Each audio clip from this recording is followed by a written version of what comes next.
prije rata, jer bila sam ponosna, radim na aerodromu. To je puno značilo nekako. To su bile neke firme koje su malo odskakale od tadašnjih fabrika. Prije rata nas je bilo 160 radnika. Bili smo aerodrom koji je, ja ću reći, pripremao putnike za dalje destinacije izvan Beograda i Sarajeva. Radila sam sve te poslove do 9. aprila 1992. godine.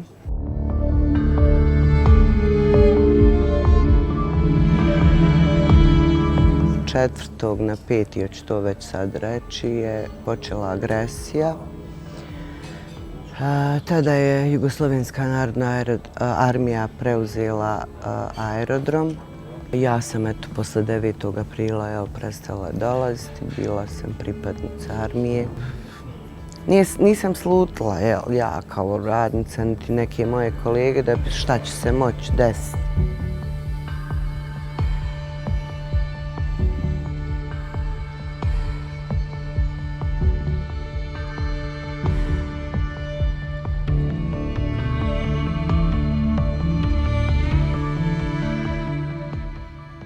Kao i svi stanovnici Sarajeva, normalno sam ja pratio te vijesti, gdje je zadnja tačka blokade Sarajeva, dakle potpune te čelične opsade Sarajeva, bila moment zatvaranja Sarajevskog aerodroma. Ja sam se prvi put sa aerodromom i aerodromskim barikadama susreo kad sam došao da radimo pripremu za projektovanje i građenje tunela Sarajevskog. Mi smo počeli radove u vrlo teškim uslovima, jer smo morali napraviti način organizacije da oni koji su bili protiv građenja tunela ispod Sarajevskog aerodroma,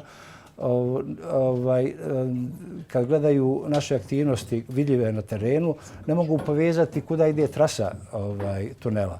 Jedna stvar. Druga stvar, morali smo voditi račune i o stabilnosti piste, jer su već tada počeli prvi letovi na Sarajevski aerodrom i humanitarni tunel je značajno pomogao kao vojna infrastruktura i kao civilna infrastruktura. Ja se sjećam dok tunel nije bio završen,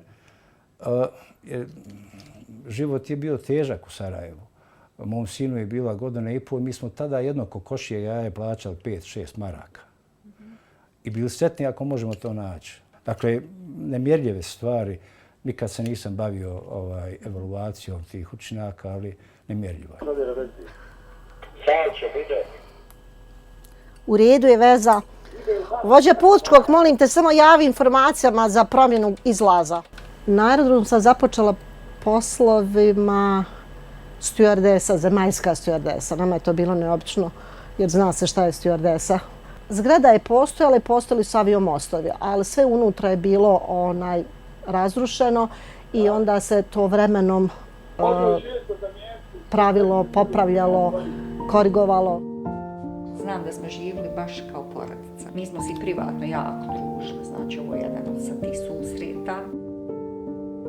Mi smo bukvalno došli u ruševinu. Mi smo morali da kupimo vodu da bismo otvorili šalter za registraciju. Zašto? Zato što je sve prokišnjavalo. Kao da se vratio život i mogu vam reći da je tada bilo sve puno optimizma. Bili smo svi motivirani da pravimo nešto ponovo, da vratimo život državi. After more than 50 months, Sarajevo Airport is being opened for commercial flights. For us, this is more than a resumption of flights. For us, this is yet another big step to freedom and to the world to which we belong. Kad bi uporedili, više sam proveo života na aerodromu nego života koji sam proveo prije samog aerodroma. Mogu reći da je bilo vrlo rigorozno doći i početi rad na samom aerodromu jer smo prolazili određene provjere od strane EUFOR-a, odnosno tadašnjeg ESFOR-a.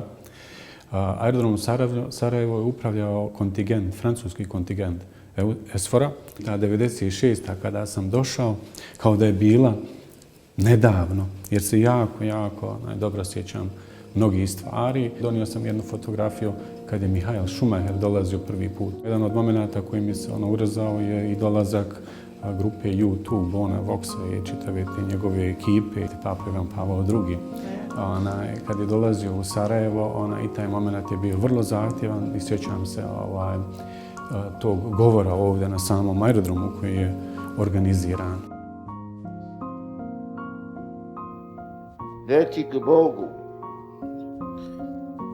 koji je danas uslišao moju dugo gajenu želju. Pamtimo recimo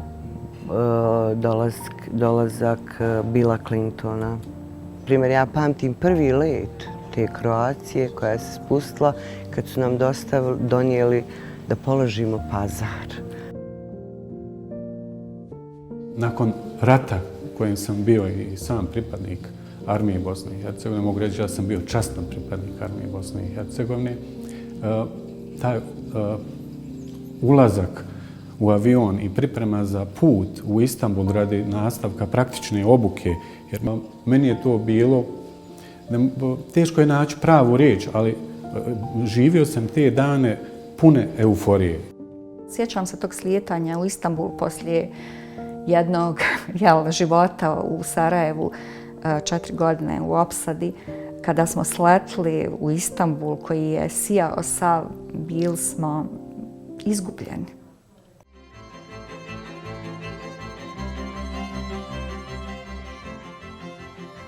Mi sad za jedan dan savladamo preko 13.000 putnika, odnosno opslužimo 13.000 putnika. Nekada je to 13.000 putnika bilo pola godine ili čak tih prvih godina.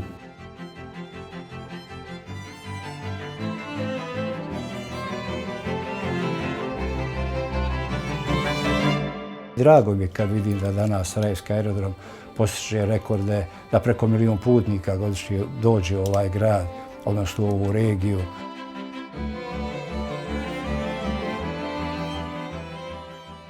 Ja stvarno želim da istaknem da tadašnja uprava društva i korake koji su oni napravili, da se izgradi ovo što mi danas imamo, mislim, to je nezamislivo, stvarno.